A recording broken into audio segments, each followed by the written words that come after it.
So then, if you awaken from this illusion,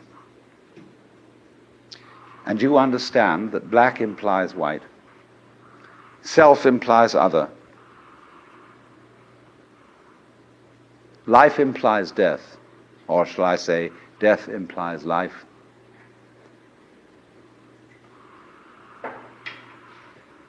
you can feel yourself not as a stranger in the world, not as something here on probation, not as something that has arrived here by fluke, but you can begin to feel your own existence as absolutely fundamental. What you are basically,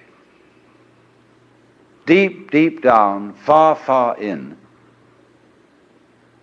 is simply the fabric and structure of existence itself. So, say in Hindu mythology, they say that the world is the drama of God. God is not something in Hindu mythology with a white beard that sits on a throne and that has royal prerogatives. God in Indian mythology is the self, Satchidananda, which means Sat, that which is, Chit, that which is consciousness, that which is Ananda is bliss. And in other words, what exists, reality itself, is gorgeous. It is the plenum, the fullness of total joy. Wow-wee.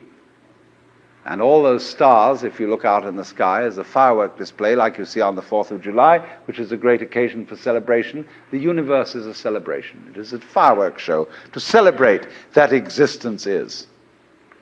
Wow-wee. And then they say, but however, there's no point just in sustaining bliss, where something is going to happen to me that I don't know what it's going to be. And you would dig that and come out of that and say, wow, that was a close shave, wasn't it? And then you would get more and more adventurous, and you would make further and further out gambles as to what you would dream. And finally, you would dream where you are now. You would dream the dream of living the life that you are actually living today. That would be within the infinite multiplicity of choices you would have, of playing that you weren't God. Because the whole nature of the Godhead, according to this idea, is to play that he's not. The first thing he says to himself is, man, get lost. Because he gives himself away. The nature of love is self-abandonment, not clinging to oneself. Throwing yourself out, as in, for example, in basketball, you're always getting rid of the ball. You say to the other fellow, have a ball. See? And that keeps things moving. That's the nature of life. So in this idea, then, everybody is fundamentally the ultimate reality. Not God in a politically kingly sense, but God in the sense of being the self, the deep down basic whatever there is. And you're all that. Only you're pretending you're not. And it's perfectly okay to pretend you're not.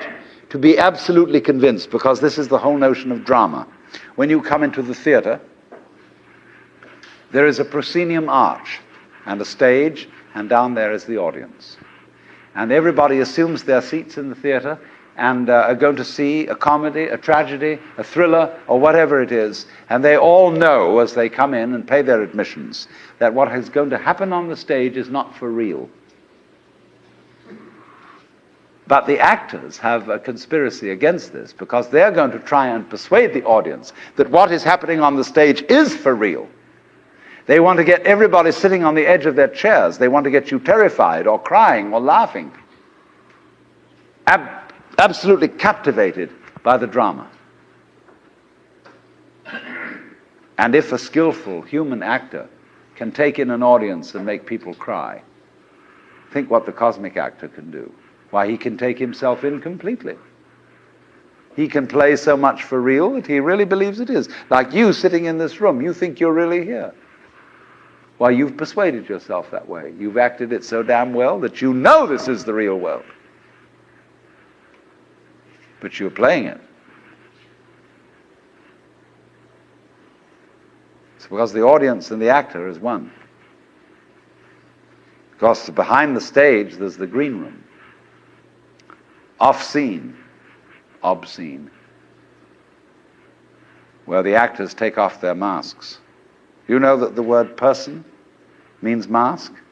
The persona, which is the mask worn by actors in Greco-Roman drama, because it has a megaphone-type mouth which throws the sound out in an open-air theater. So per, through, sona, what the sound comes through, that's the mask. How to be a real person. How to be a genuine fake. A mask. So the dramatis personae at the beginning of a play is the list of masks that the actors will wear. And so in the course of forgetting that this life is a drama, the word for the role, the word for the mask, has come to mean who you are genuinely. The person. The proper person. Incidentally, the word parson is derived from the word person. The person of the village. Person around town, the parson. Funny. So anyway then, this is a drama. I'm not trying to sell you on this idea in the sense of converting you to it. I want you to play with it. I want you to think of its possibilities. I'm not trying to prove it. I'm just putting it forward as a possibility of life to think about. So then, this means that you're not victims of a scheme of things, of a mechanical world, or of an autocratic God. The life you're living is what you have put yourself into. Only you don't admit it, because you want to play the game that it's happened to you.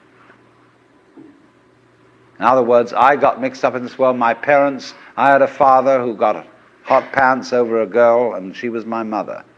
And because he was just a horny old man. And as a result of that, I got born. And I blame him for it and say, well, that's your fault. You've got to look after me. And he says, I don't see why I should look after you. You're just a result. But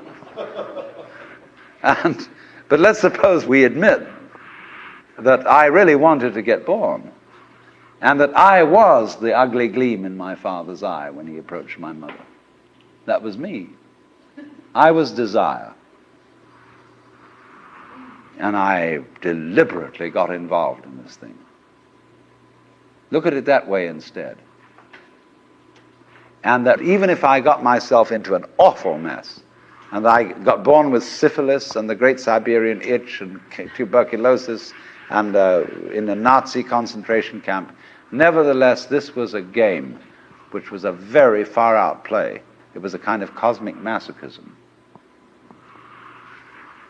But I did it.